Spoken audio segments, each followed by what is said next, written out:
So you've just set up your profiles and you've started to audition, maybe audition a lot, but you're not seeing any jobs. Here's what you might be missing. Let's talk about it.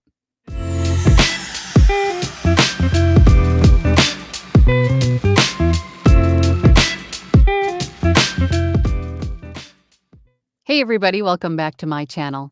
So you're starting to do auditions, a lot of auditions, and you're not seeing any kind of return on your time. You're not winning any jobs. It's not necessarily that you're not cut out for voiceover. It may not even be necessarily that your audio quality is just garbage. It's not more than likely any of the things that you think it is. But I always say to get feedback, get some peer feedback on your demos just to be on the safe side. But I think more often than not, we're so excited about starting this new endeavor. We've got all our gear set up, we've got some training, we're ready to go.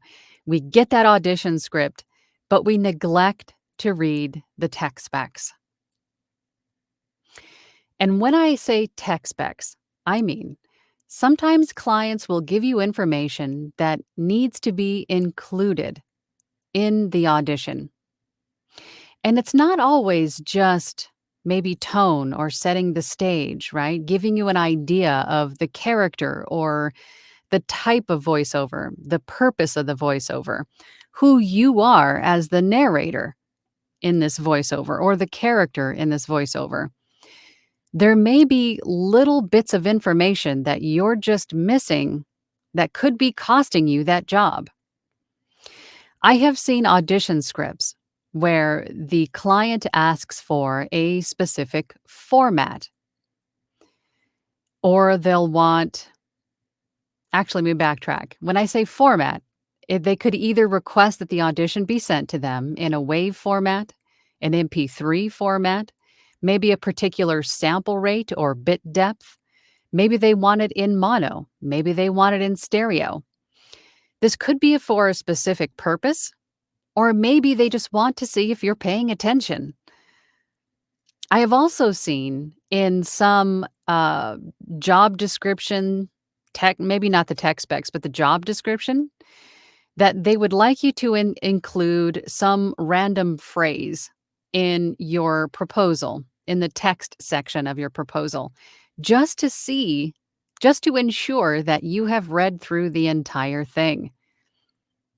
For an example, I once saw it was a job posted on Upwork, and the whole job description was there as far as timing, tone, their budget. There was all the information that you could ever want, including what they wanted from you as the voice actor for their character for this project.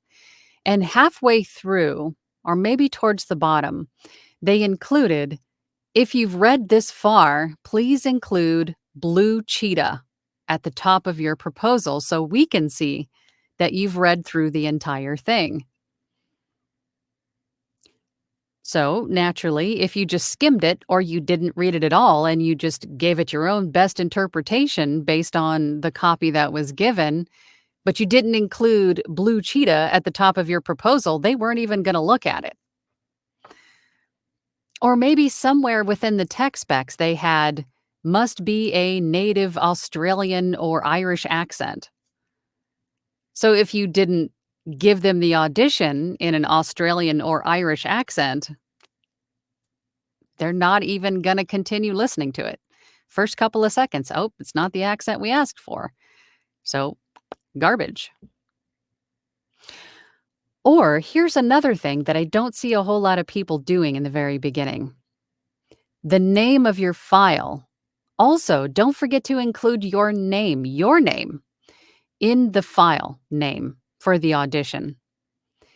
Because it's likely that the person that you're sending your audition to is not the client. It is a third party. It is a third party creating a video. And now they're looking for a voice actor.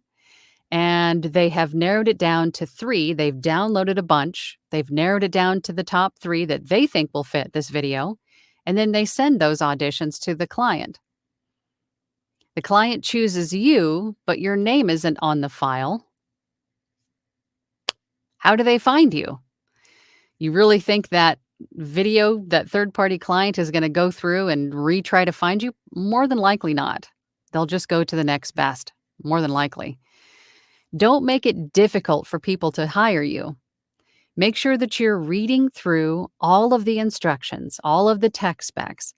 Make sure you have a good understanding of what the purpose of this voiceover is for, because that's going to determine your tone, your pace, who you are as the narrator, right? All of this information will be in the job description and or tech specs. So just be sure that you're reading through them and taking a moment to really understand the script. When we say script analysis or script interpretation, read through it a few times. Have a good understanding of, again, who you are as the narrator. Are you a teacher? Are you a next door neighbor? Are you a medical professional? Are you a kindergarten teacher, right? Because all of those things are going to change your tone depending on, second, who your audience is. Are you talking to a group of teaching peers? Are you talking to a group of doctors? Are you talking to a bunch of car salesmen? Are you talking to a bunch of kindergartners? Because depending on who you're talking to, that's going to change your tone as well. And then what is the purpose of this voiceover? Are you trying to solicit an emotion? Is it a fundraiser? Are you trying to get people excited about a new product? Are you, looking for homes for for animals that need to be adopted? I mean, depending on what this voiceover is for and who you are as the narrator, and then again, who you're talking to, who your audience is really going to determine how you present or how you deliver that voiceover. And then in conjunction with that, whatever the client is asking for in the tech specs and or job description. So don't fly through these auditions. I know there's a lot of them out there, and I know that you're excited to get into this industry, and I know you're excited to get started. But trust me, take the time to read through everything that the client presents you and then come up with your own interpretation of the script in conjunction with what the client is asking for. So I hope that helps.